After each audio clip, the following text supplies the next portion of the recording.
اب یہ جو ملک میں مسائل چل رہے ہیں بڑے بڑے، یہ مذہبی مسائل نہیں ہیں، یہ سیاسی مسائل ہیں، اور حضور اکرم صلی اللہ علیہ وسلم نے مسجد نبوی کی چٹائی پر بیٹھ کر سیاست کی ہے۔ اللہ اکبر۔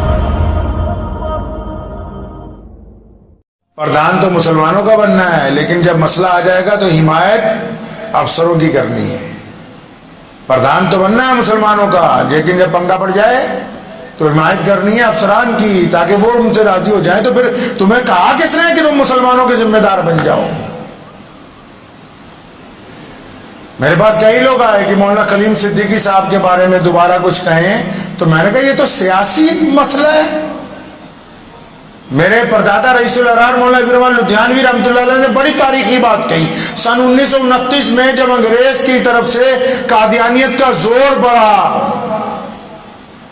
کئی مولویوں نے کہا یہ ختم نبوت کا مسئلہ دینی ہے۔ فرمایا دینی صرف اس لحاظ سے ہے کہ یہ جھوٹی نبوت کا اعلان کرتا ہے، لیکن یہ مسئلہ سیاسی ہے۔ سیاسی کیوں ہے جی؟ کیونکہ انگریز مرزا غلام قادیانی کو پروجیکٹ کر کے یہ چاہتا ہے کہ مسلمان دیش کی آزادی سے پیچھے ہٹ جائیں، ہمیں زیادہ دیر تک اس ملک میں راج کرنے کا موقع ملے۔ فرمایا جب تک اس کو سیاسی طاقت سے جواب نہیں دیں گے مسئلہ حل نہیں ہوگا۔ اب یہ جو ملک میں مسائل چل رہے ہیں بڑے بڑے، یہ مذہبی مسائل نہیں ہیں، یہ سیاسی مسائل ہیں، اور حضور اکرم صلی اللہ علیہ وسلم نے مسجد نبوی کی چٹائی پر بیٹھ کر سیاست کی ہے۔ چٹائی پر بیٹھ کر، چاروں خلفائے راشدین نے بھی۔ اب اگر جھوٹا مقدمہ پڑ بھی گیا، اب سرکار کو تو پتا ہے کہ بھئی انہوں نے ایک ہی کام کرنا ہے، وکیل کروا کے دینا۔ کئیوں کو میری یہ بات چبھ جاتی ہے کہ جی بڑے مولویوں کے خلاف نہ بولو۔ میں اس لیے کہہ رہا ہوں کہ بھائی اگر کسی کو قوم نے بڑا بنایا، کس لیے بنایا؟ گھر میں باورچی خانے میں جس کی ڈیوٹی ہے کھانا بنانے کی نا، شام کو نہیں پہنچیں گے تو ناراض نہیں ہوں گے آپ؟ گھر میں مرد کی ڈیوٹی دولت کما کے لانے کی ہے، وہ خالی ہاتھ آئے گا، آپ ناراض نہیں ہوں گے؟ مدرسے میں مدرس کی ڈیوٹی تعلیم دینے کی ہے، وہ نہیں پڑھائے گا تو آپ ناراض نہیں ہوں گے؟ امام کی ذمہ داری وقت میں نماز ادا کرنے کی، وہ نماز نہیں پڑھائے گا تو آپ کیا ناراض نہیں ہوتے؟ پولیس کا کام لا اینڈ آرڈر کو مینٹین کرنا ہے، وہ نہیں کرتے تو کیا آپ حکومت سے ناراض نہیں ہوتے؟ اگر ہر آدمی اپنی ذمہ داری ادا کر رہا ہے تو یہ جن کو بڑے مولوی بنایا کیا صرف جلسوں میں ان کو جبے پہنا کے مسافر کرنے کے لیے بنایا؟ ان کو ہمارا تماشا دیکھنے کے لیے بنایا؟ اس لیے کروڑوں روپے کی گاڑیاں خرید کے دی ہیں ان کو کہ جب ہم پر مصیبت آئے تو تم چپ ہو کے بیٹھ جانا اپنے گھر میں؟ اس لیے بنایا ہے کیا؟ اس لیے کسی کو بڑا بنایا جاتا ہے؟ بڑا اس لیے بنایا جاتا ہے کہ جب رسول صلی اللہ علیہ وسلم کے بارے میں حضرت علی رضی اللہ تعالیٰ عنہ فرماتے، سنو، فرمایا بدر کا دن تھا اور جب مشرکین ہم پر زیادہ حاوی ہونے لگے، فرمایا علی مرتضیٰ کہتے جو شیر خدا ہیں، جو مولا ہیں، جن کو حضور صلی اللہ علیہ وسلم نے کہا، جن کے بارے میں اور عمر نے کہا کہ جن کے علی مولا ہیں تو میرا بھی علی مولا ہے، وہ کہتے ہیں کہ جب جنگ بدر میں بہت انتہا کی جنگ تیز ہوئی اور جب کوئی سایہ نہیں تھا تو ہم محمد رسول اللہ کے پیچھے جا کے سایہ تلاش کرتے تھے۔ تو کس لیے بنایا؟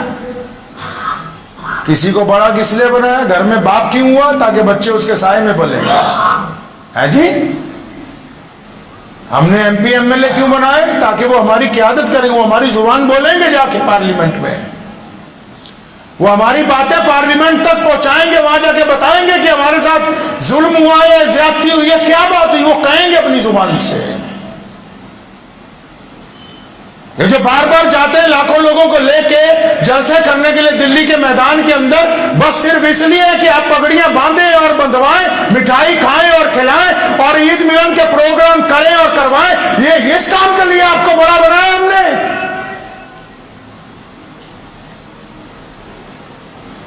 کہ ہماری جب بے بسی مسیح ہو تو اس کا تماشا جب پوری اقوام دیکھے تو آپ بھی ایک طرف بیٹھ کے کہیں کہ ہم نے تو ایک پریس نوٹ جاری کر دیا. بس پریس نوٹ اگر جاری کرنے کا مسئلہ ہے پھر اس کے لیے تو 2 سیکٹری رکھ لیے جائے, پوری قوم رکھ لے 2 بندوں کو, یہ پریس نوٹ نکال دیا کرے ٹائم پہ. دلی کی جامع مسجد کے ممبر پر کوئی بیٹھا ہو اور اس کی زبان نہ کھلتی ہو, اور مسلم ملک کے 4 بڑے مدرسے, دارالعلوم دیوبند ہے, ندوۃ العلماء ہے, علی گڑھ کی مسلم یونیورسٹی ہے, مزار العلوم ہے, اور وہ خاموش رہے کہ جی ہمارے ایک عالم دین کے ساتھ زیادتی ہوئی ہے, ہم کچھ نہیں بول سکتے, تو پھر آپ بڑے بنے کیوں ہیں؟ کوئی آپ کے بغیر ایسا تو نہیں کہ قوم نہیں چلے گی, ایسا بھی نہیں ہے. میں نہیں رہوں گا تب بھی مسجد آباد رہے گی. تو ایسا تو نہیں ہے کہ کسی کے بغیر دین نہیں چلے گا, اسلام نہیں چلے گا. مجھے بہت سارے لوگوں نے روکا کہ ان لوگوں پہ اعتراض نہ کریں. کیوں, کیا وجہ ہو گئی پتہ تو لگے. کیا ہمارا کام ایک وکیل کروا کر دینا ہے, اسی میں آپ ہم پہ احسان چڑھا رہے ہیں کہ وکیل کروا دیے ہیں؟ آپ جا کے ملتے وزیر اعظم کو, کیونکہ ہم اس ملک میں جس طرح اور لوگ بستے ہیں ہم بھی بستے ہیں. آپ جا کے اپنی بات کرتے, آپ نے وقت ہی نہیں مانگا. آپ یو پی کے وزیر اعلیٰ کو ملتے, جا کے اپنی بات تو رکھتے, آپ نے وقت ہی نہیں مانگا. آپ پارلیمنٹ کی سب کمیٹیوں کے ساتھ ملاقات کرتے, ان کو بتاتے کہ یہ جو مقدمہ درج ہوا مولانا پر, جھوٹا مقدمہ درج ہو گیا, آپ گئے ہی نہیں اٹھ کے. آپ پریس کلب آف انڈیا تک نہیں گئے, جا کے ان ثبوتوں کو پیش کرتے کہ جناب یہ دیکھیے یہ زیادتی ہو گئی, اس زیادتی کو رد کر دینا چاہیے, مسلمانوں کو بڑی تکلیف پہنچی ہے, مسلمانوں کے ساتھ ساتھ پورے دیش میں جو انصاف پسند لوگ ہیں ان کو تکلیف پہنچی ہے, آپ خاموش رہے. تو کہیں نہ کہیں یہ ضروری نہیں ہے کہ جو لوگ سیاسی طور پر ہمارے مخالف ہیں صرف انہی کا قصور ہے, ان کا قصور نہیں ہے. قصور ہمارا بھی ہے. جن لوگوں کو ہم نے اپنا قائد بنایا ہے, جن کو ہم نے اپنا لیڈر بنایا, جن کے ہاتھ میں ہم نے اپنی تقدیر کی رسی پکڑا دی, تو انہوں نے ہمیں ہی نظر انداز کر دیا. کسی نے کہا نا, وقت بھی ہو گیا ہے, کہ تو ادھر ادھر کی نہ بات کر, یہ بتا کہ قافلہ کیوں لٹا. کسی نے اپنے قائد سے کہا, لیڈر سے, کہ تو ادھر ادھر کی نہ بات کر, یہ بتا کہ قافلہ کیوں لٹا.